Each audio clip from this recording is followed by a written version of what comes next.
বিসমিল্লাহির রহমানির রহিম। বাংলাদেশ জিন্দাবাদ, বাংলাদেশ জাতীয়তাবাদী দল বিএনপি জিন্দাবাদ। সম্মানিত এলাকাবাসী, আজ আমাদের বক্তব্য দেওয়ার কথা নয়, কিন্তু একটি কথা বলে আমি আমার বক্তব্য শেষ করব। আজকে প্রবাসী জীবনকে আসলে ধন্যবাদ জানাই আমি ছোট করার মতো নয়। গত নির্বাচনের এই ভোট চুরি সরকারের নির্বাচনের আখের সেই প্রবাসী পুরাণ আমাদের নেতৃবৃন্দ যারা জেলে আসলেন ওদের খবর নিচ্ছেন। তারা বুঝিও আমাদের কাছ থেকে অনেক দূরে। প্রবাসী পুরাণ যার যার বাড়িতে গিয়ে সবার খবর নিচ্ছে তারা প্রবাস থেকে।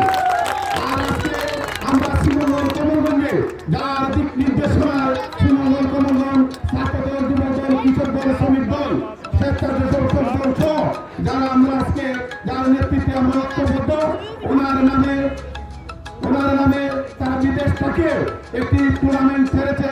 সেই টুর্নামেন্টে আমাদের প্রধান অতিথি আমাদের হারান মুজিবুর রহমান চৌধুরী মুজিব ভাই এখানে উপস্থিত আছেন। আপনাদের উদ্দেশ্যে উনি কথা বলবেন। আমি আমার বক্তব্য আর দীর্ঘায়িত না করে এখানেই শেষ করলাম। বাংলাদেশ জিন্দাবাদ, বাংলাদেশ জাতীয়তাবাদী দল বিএনপি জিন্দাবাদ। আসসালামু আলাইকুম ওয়া রাহমাতুল্লাহি ওয়া বারাকাতুহু। সম্মানিত উপস্থিতি, এর পর্যায়ে আপনাদের সামনে বক্তব্য নিয়ে আসছেন মৌলভীবাজার জেলা বিএনপির আহ্বায়ক কমিটির অন্যতম সদস্য জনাব আব্দুল কাদের সাহেব।